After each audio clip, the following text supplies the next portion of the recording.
because they trusted me as being there and said, well, you have all the knowledge and you always traveling. And so they trusted me on that, but that's the most important one. With the Royal Oak Shopping Center, as I said, is that it was nothing but a ball field. Mm-hmm. And you were mayor for 38 years? 38 total.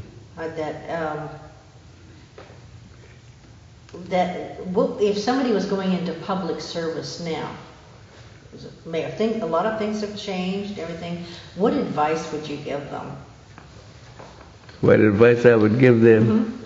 Mm-hmm. I know that there's a lot of things that's going on now.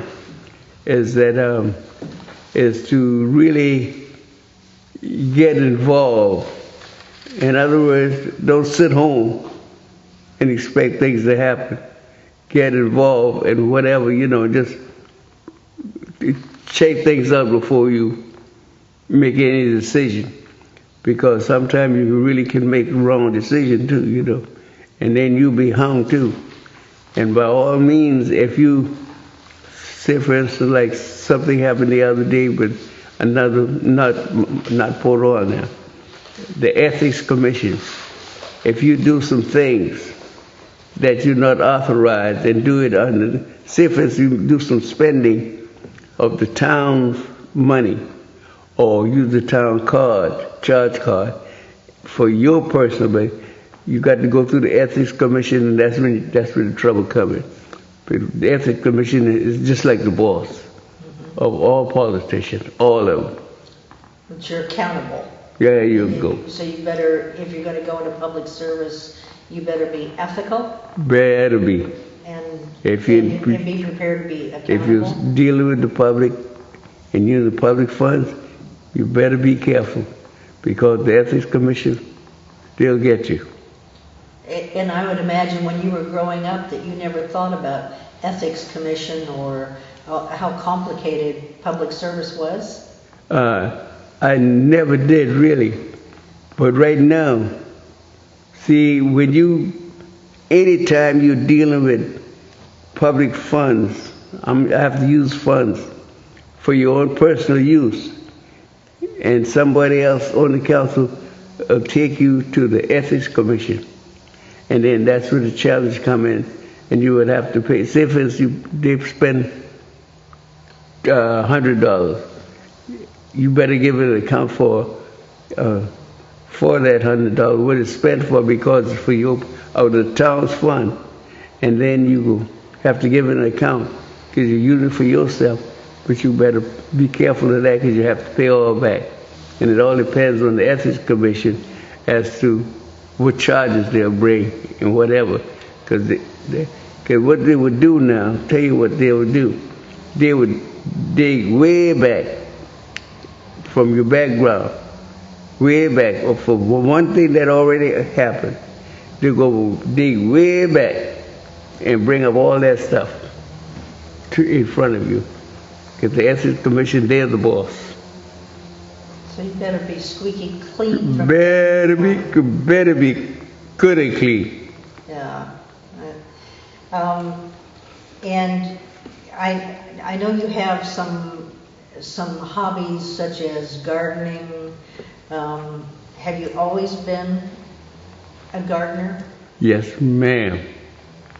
Yes, ma'am. I love to plant, and let me tell you another thing what's going on right now. If you look on my front porch, you'll see a pot with some bell pepper growing in a pot. But I just love the garden when I was, whatever.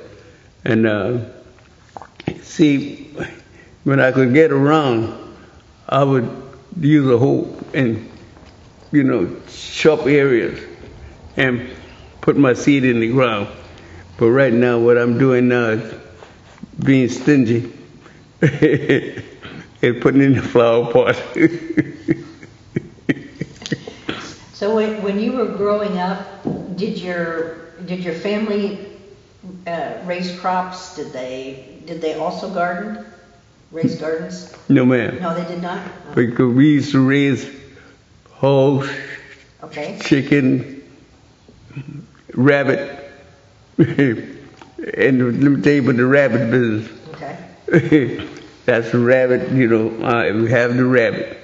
When you raise the rabbit, you know how you kill him? I'm going to tell you now how to kill him. You hold him by the neck and hit him in the back of the head. Okay. And then they will shiver, you know, until he dies. And then you go and skin him. Okay.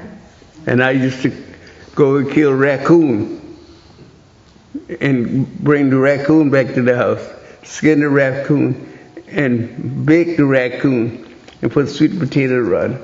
All that experience I've been doing. I tried to do some of everything. Some of all of that. Some of all of that. And also you probably learned how to kill chickens too. Oh yes, goodness. Mm-hmm. Yeah. Chicken is everything else. Mm-hmm. Chickens, yeah, that's, get them ready for Sunday dinner. And I had to do all of those things because I was the oldest and the older one at the house.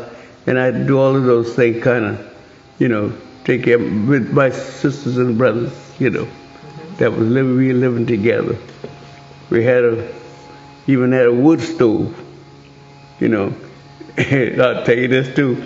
We had a wood stove, and what my mother, they put a pot of lima beans on, like in the morning, and then it don't be done until later that evening, because you had to cut wood, and, you know, and pot cooks slow.